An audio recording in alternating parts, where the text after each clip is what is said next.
Bago ko po sisimulan ang kwentong ito, nais ko po sana sa mga baguhang nakikinig na pakipindot naman po ang like at subscribe at ang notification bell upang ma-update po kayo sa mga bagong lapag kong kwento. Maraming salamat po mga kapatid. Donald Duck, let's go! Otap,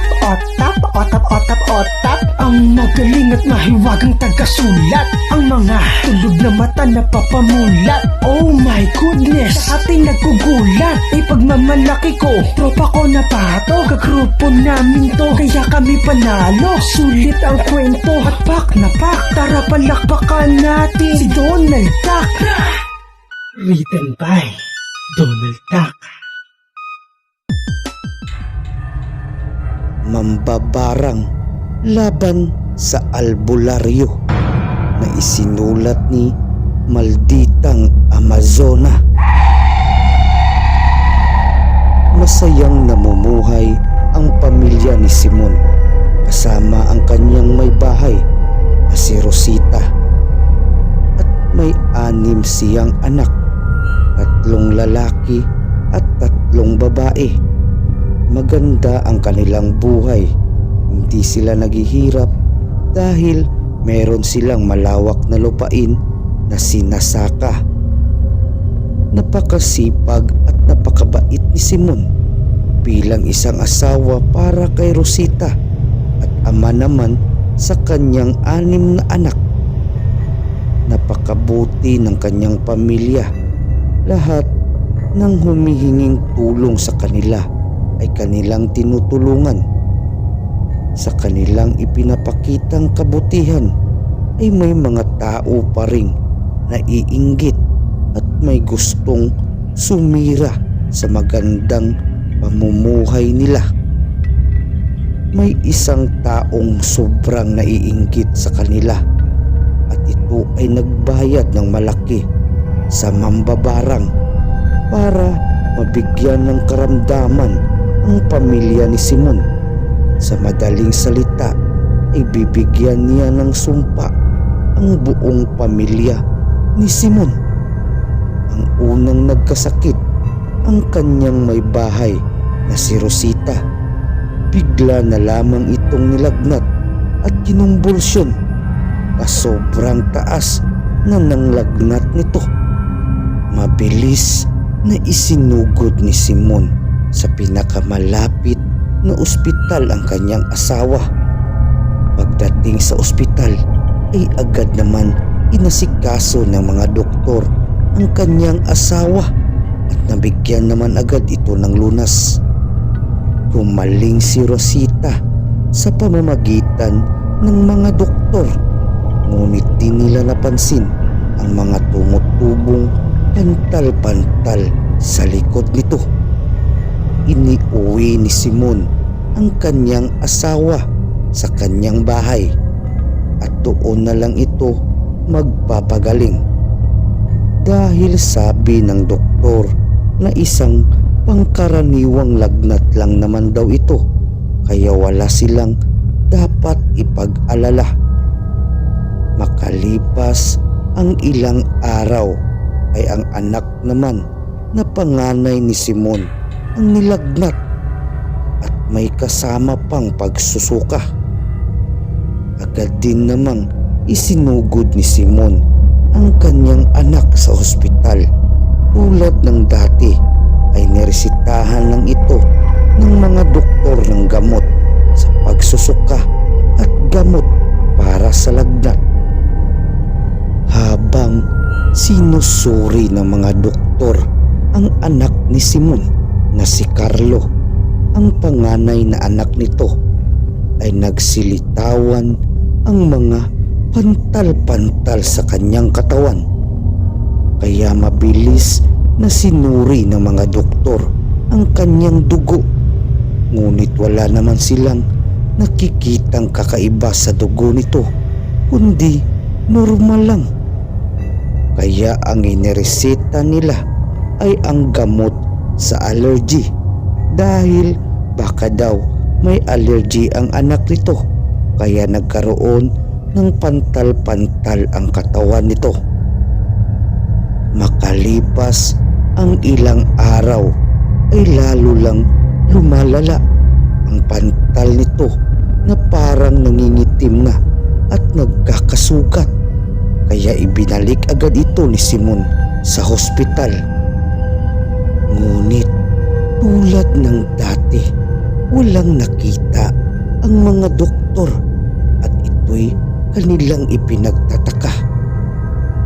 Isang nurse ang lumapit kay Simon at sinabing subukan nitong magpagamot sa isang albularyo dahil ang kanyang anak ay nabarang o nakulam.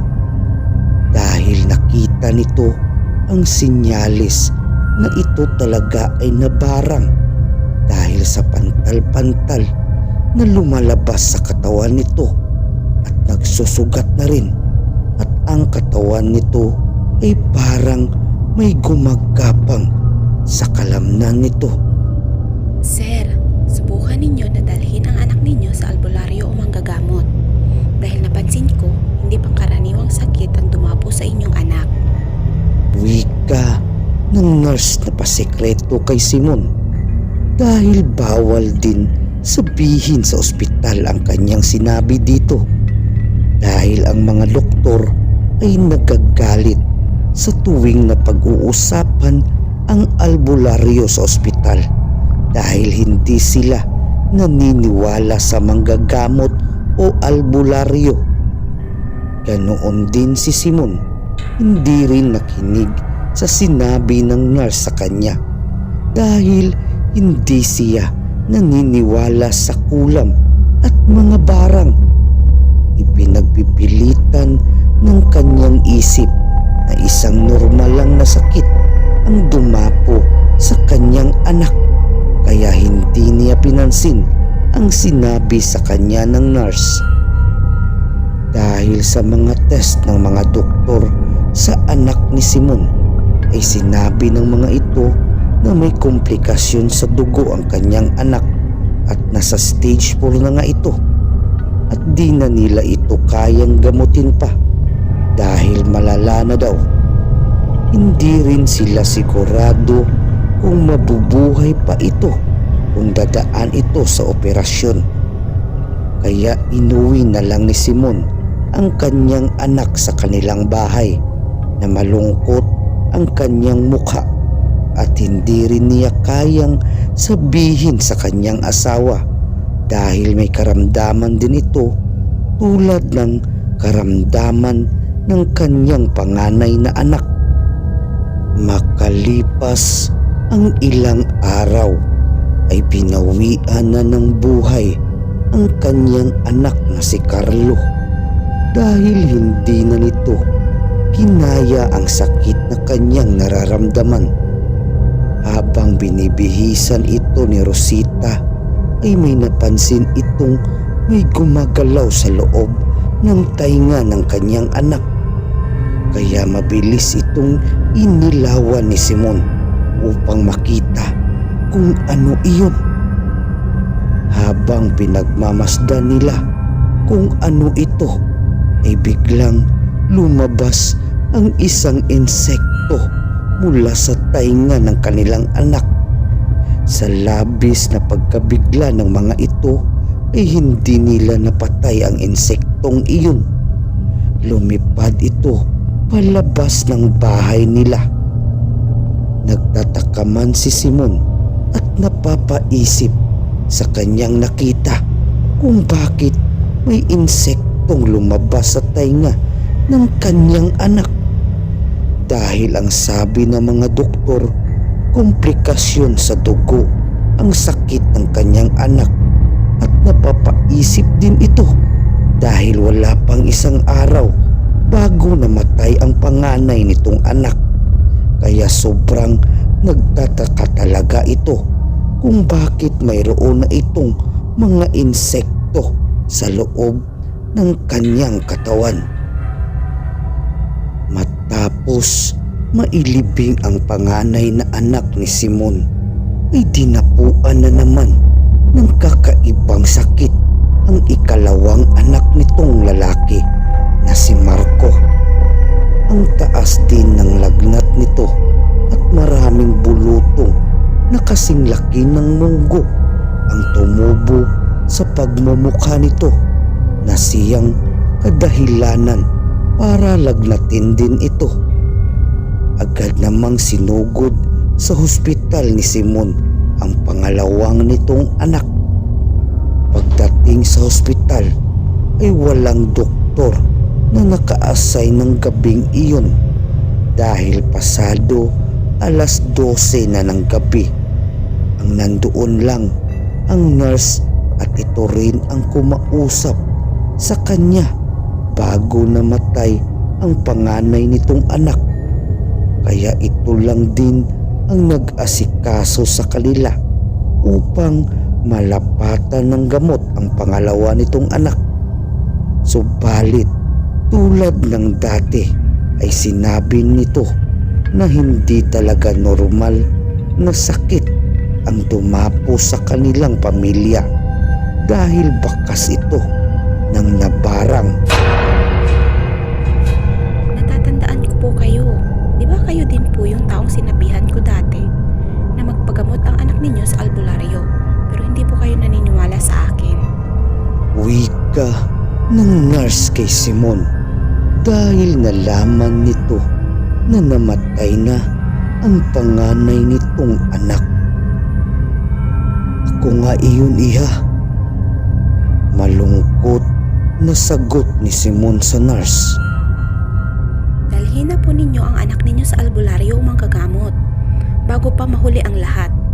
Dahil kung hindi po ninyo siya maaagapan, isang anak na naman ninyo ang mawawala. Muling sambit ng nurse dahil naawa na talaga ito sa bata na pinipilit nitong habulin ang kanyang paghinga. Agad namang sinunod ni Simon ang sinabi ng nurse sa kanya. Hindi na siya nagdalawang isip pa at agad nitong binuhat ang kanyang anak at dinala nga nila si Marco sa pinakamagaling na albularyo. Mga ilang oras din ang kanilang naging biyahe at nang marating nila ang tirahan ng manggagamot ay bigla itong nagsalita. Ipasok na ninyo ang bata sa loob ng bahay dahil konting oras na lang ang itatagal ng buhay niya. Biglang sabat ng albularyo na parang alam na nito na darating sila Simon. Kaya agad na dinala ni Simon ang kanyang anak sa loob ng bahay dahil nakikita nitong nawawala na ang itim nito sa mata at dahan-dahang itong umaakyat pataas at puti na lang ang kanyang nakikita. Sinimulan na ang panggagamot ng matandang manggagamot sa anak ni Simon.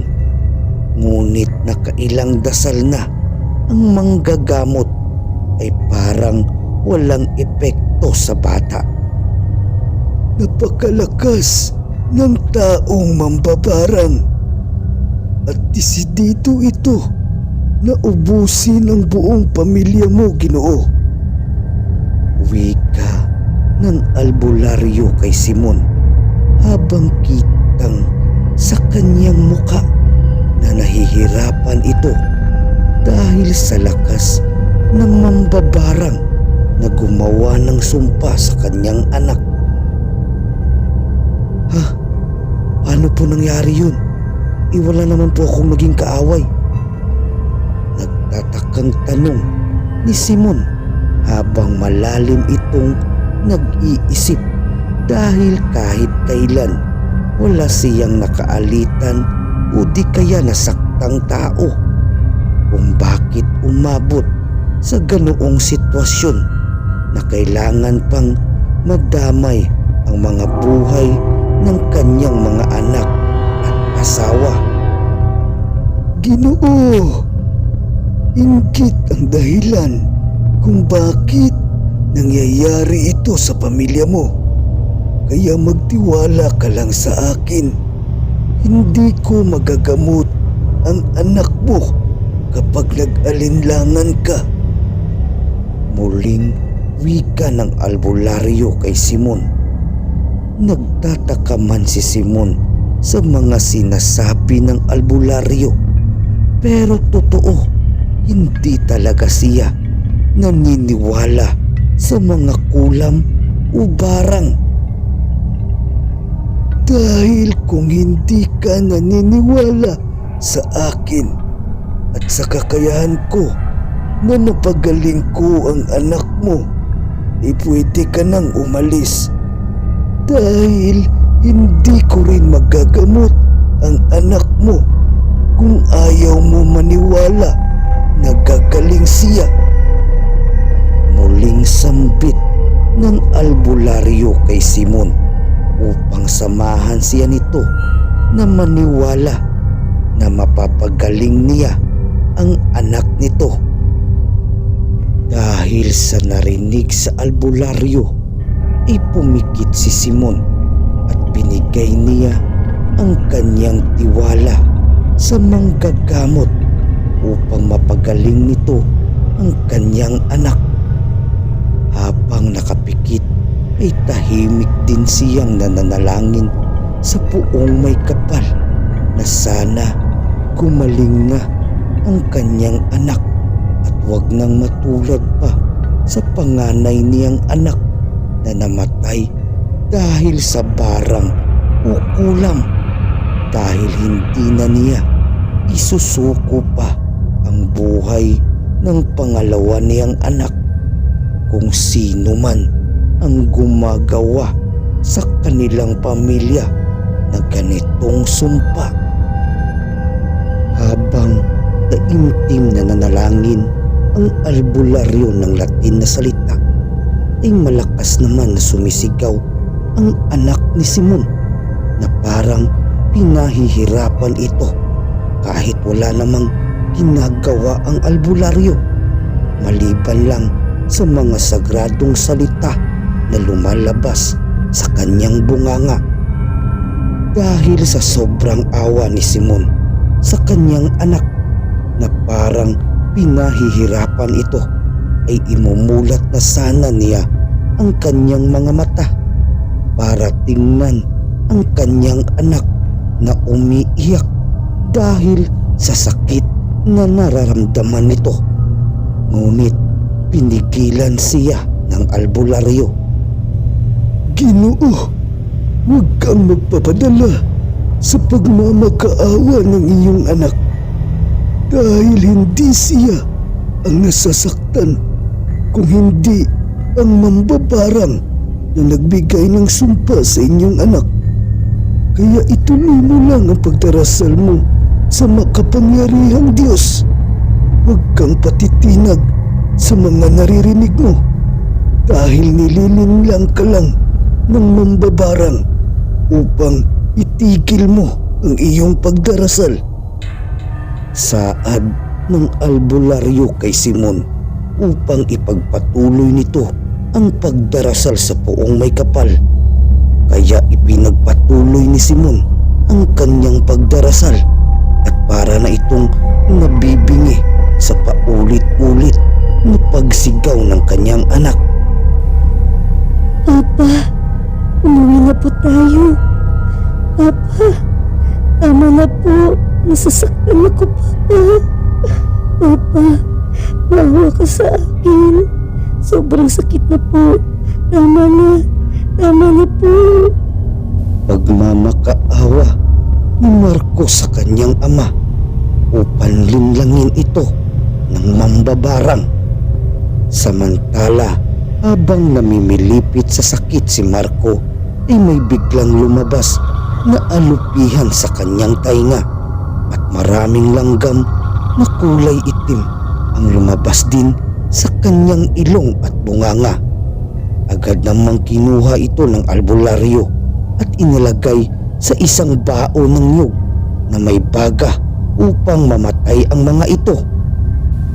Sa tuwing nilalagay ng albularyo ang mga insektong ito, ay hirap naman ang mambabarang at parang nasusunog ang kanyang mga balat dahil ang insekto na inilagay niya sa katawan ni Marco ay may sagradong dasal din na nagmula sa itim na libro. At kapag kung ano ang mangyayari sa mga insektong ito, ay ganoon din ang kanyang mararamdaman. Unti-unting naglalagas ang kanyang mga buhok at unti-unti ring nasusunog ang kanyang balat dahil binalik ng albularyo ang sumpa sa kanya upang maramdaman din nito kung gaano kasakit ang kanyang binigay na sumpa sa anak ni Simon. Ilang sandali lang ay nagkasugat-sugat na ang buong katawan nito at parang naaagnas na itong bangkay, kaya nahihirapan na itong huminga, kaya napapasambit ito ng malakas sa kanyang sarili. Hindi ito maaari. Ako ang pinakamalakas na mambabarang. Walang sino man ang makakatalo sa akin. Sambit nito at patuloy pa rin itong kinukontra ang mga dasal na binabato sa kanya ng albularyo. Samantalang pinagpapawisan na rin ang albularyo dahil hirap din siyang talunin ang mambabarang dahil binabato rin siya ng mga sagradong dasal upang pigilan ang kanyang pag-usal ng dasal pangontra sa kulam at barang dahil alam niya na isa sa mga pinakamalakas ang mambabarang na kanya ngayong nakakalaban ay hindi siya magpapatalo kasi alam niya nakakampi niya ang Diyos Ama. Ikaw mambabarang, hindi ako maaawa sa iyo dahil ilang tao na ang naghirap sa mga kamay mo at marami ka na ring taong binawian ng buhay. Kaya ngayon, ipapadala na kita sa impyerno upang makasama mo na ang katulad mong mga demonyo. Sambit ng albularyo sa mambabarang na nasa katauhan ni Marco. Matandang manggagamot, hindi ako matatalo ng ganoon kadali. Mas makapangyarihan ang Diyos ko kaysa sa Diyos mo. Kaya isasama kita sa mga napatay ko. Sambit din ng mambabarang na para na rin isa itong demonyo. Ama, alam kong masama ang kumitil ng buhay. Patawarin ninyo po ako. Ngunit kailangan kong wakasan ang buhay ng mambabarang na ito para mahinto na ang kanyang kasamaan. Sambit ng albularyo na siya lamang ang nakakarinig nito at isang matinding dasal ulit ang kanyang dinasal upang mapatay niya ang malakas na mambabarang. Pater nostris que es que ilis sanctifictor nomen tuum adventiam trignum tuum fiat voluntas tua sicut in caelis in terra pane nostrum contadinum de nubis hudi domitini nubis debita nostra sicut et nos dimittimus debitoribus nostris et nos inducas in tentationem sed libera nos amalo. Amen. Dasal ng manggagamot upang mapatay nito ang makapangyarihang mambabarang. Pagkatapos dasalin ng albularyo ang sagradong dasal na iyon, biglang sumigaw ng ubod ng lakas si Marco at parang unti-unti na itong nawawala ng buhay. Ilang sandali lang ay may lumabas na malaking alupihan sa ilong ni Marco at triple ang laki nito sa unang alupihan na lumabas sa tainga nito. Kaya nagmamadaling kinuha ng albularyo at sinunog ulit sa baon ng nyug na mayroong baga, dahil iyon ang alupihan ang nagsisilbing buhay ng pinatay niyang mambabarang. Ginoo, magaling na ang anak mo at pwede mo na siyang iuwi.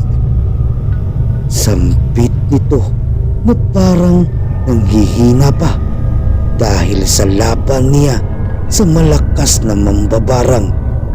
Pagkatapos, iginising na niya ang batang unti-unting naghihilom ang mga sugat sa buong katawan nito, dulot ng sumpa na binigay rito ng mambabarang.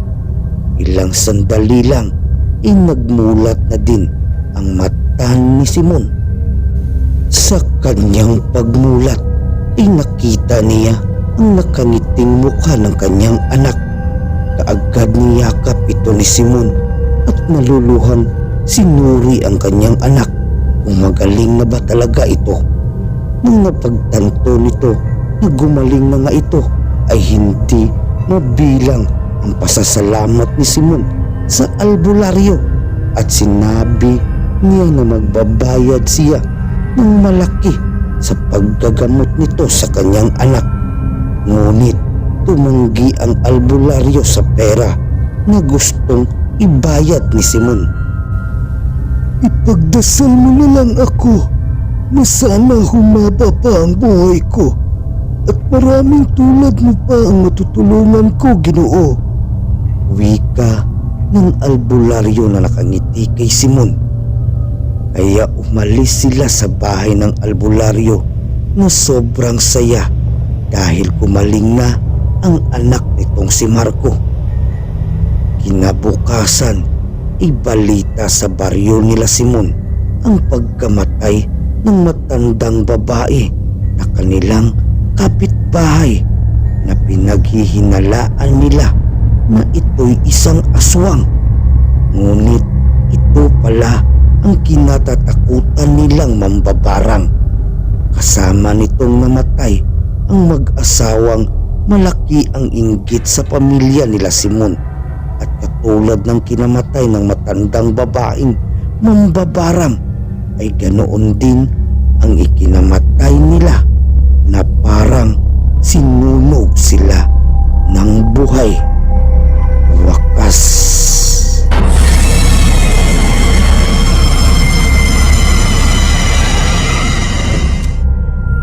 Pinapa-shoutout po pala ng ating napakagaling na writer sa kwentong ito, sina Pagyo Family, Arroyo Family, Rosas Family, Sarsas Family, Sausa Family, Zonyo Family, at higit sa lahat ang tatlo niyang Maria na sina Risley Teodoro, Riza Teodoro, at si Joris Pete Teodoro. Kamusta po kayo mga kapamilya at kapatid?